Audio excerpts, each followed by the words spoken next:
As Nigeria heads into the pre-election season in the second half of the year, Cyril Azobu, a partner and head of consulting and mining leader at PWC Nigeria, joins me now to discuss the likely activities to shape the mining sector in this period. Thank you so much for joining us on the show. Thank you. Just before we talk about the pre-election season, let's talk about the mining sector, really, away from elections. How's that sector coming on? We really hear a little or nothing about the mining sector, and I'm sure a whole lot is going on in that space. Just bring us up to speed, really, with what we do not know about Nigeria's mining sector.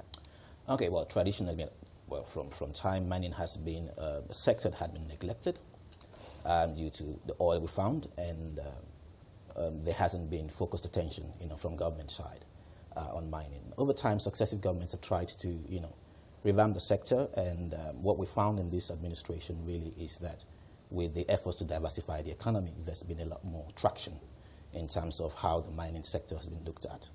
And we've seen a lot of activity around policy, institution building and all that within the mining space.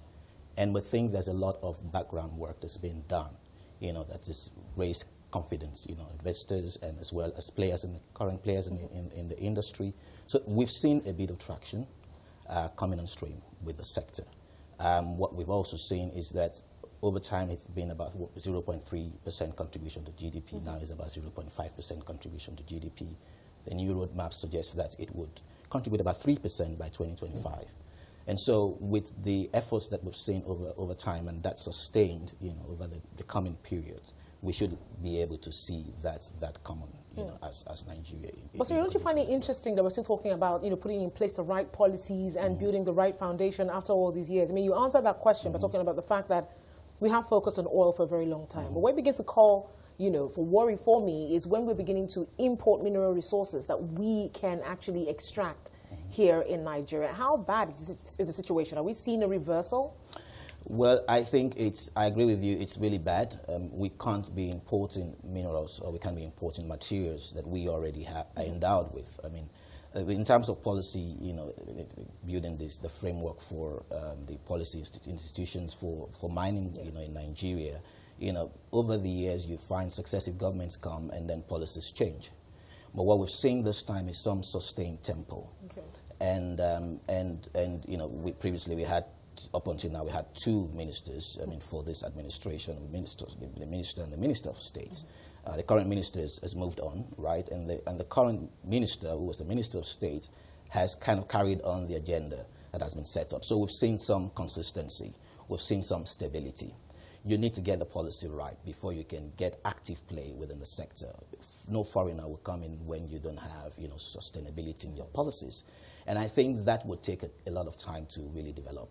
And mining itself is a long-term play. I mean, the gestation period is really very long. And so when exploration is being done, you hardly hear of anything. Okay. Until you get to that point when you start to produce, that's when you start to see things happen, and that's not going to happen in a short time.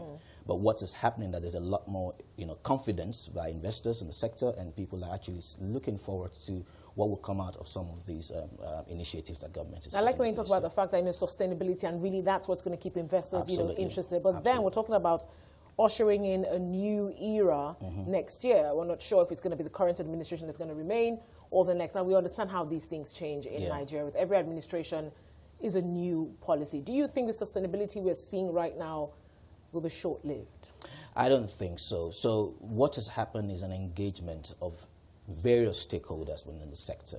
And what has happened, and this is where PwC really has played a lot of work, part in terms of getting, the stakeholder, private sector and government come together and agree the way forward.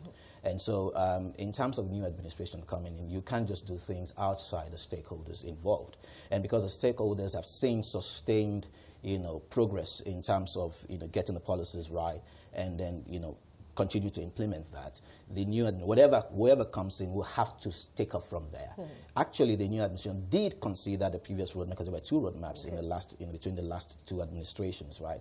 But that previous roadmap wasn't very clear. It was a bit optimistic. It didn't really bring in sufficient amount of stakeholders. But what has happened with this new roadmap is you've had a lot more stakeholders being involved, and you can just come in and change things. However, I see that whoever comes in, and if is really interested interested in development of the sector is to take whatever it is that are gaps. There are notable gaps. You know, you don't have to go back and set the same. Just pick up from where it continues from here. And I think that would happen. So I think we actually just set policies to show working under every administration. So we're going to keep our fingers crossed on that. But let's talk about what's playing out in the domestic mining space.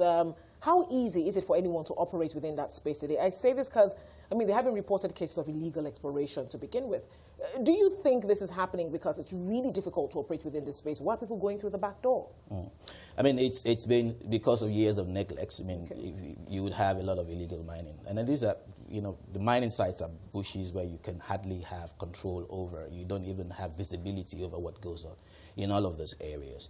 And so illegal mining has been a thriving business for a lot of, you know, a lot of people, right? And then if you really need to address that, you have to have a concerted effort in doing that. You have to, you know, bring in, of course, you have mining police right now, but the capacity is so low that you cannot really cover a lot. No, but Cyril, in terms of monitoring, really, who really does the whole human-to-human thing anymore? I mean, you know, technology is taking over that space. So you've got, so first of all, so there's the GIS, the Geographic Information System that government has put in place to at least have a map, have a view, you know, with technology of where we are and where the acreages are and who the owners are and who the licenses have been given. So you have a broad view of where the licenses are. So you've got that, but in terms of operationalizing these and monitoring these, you still have to be there. People wake up in the morning, you've got peasants who are in the villages, who wake up in the morning just like you're going to the farm, and they carry hoes and cutlasses and then dig up the ground and then pick stuff. And there are people,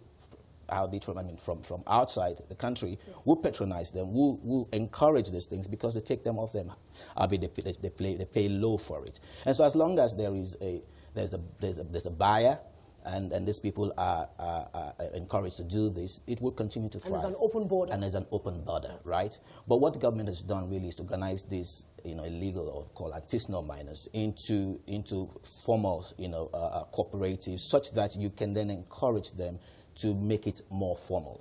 You can discourage, you know, selling to, you know, other, you know, buyers from outside the country who would, you know, bypass the rules and then get this done. So again, formalizing the sector is a lot of work, and I've seen a bit of traction in terms of what government efforts. I guess we keep our fingers crossed and hope that continues to play out up until 2019 post-election as well. Cyril Azobu there, partner and head consulting and mining leader at PWC.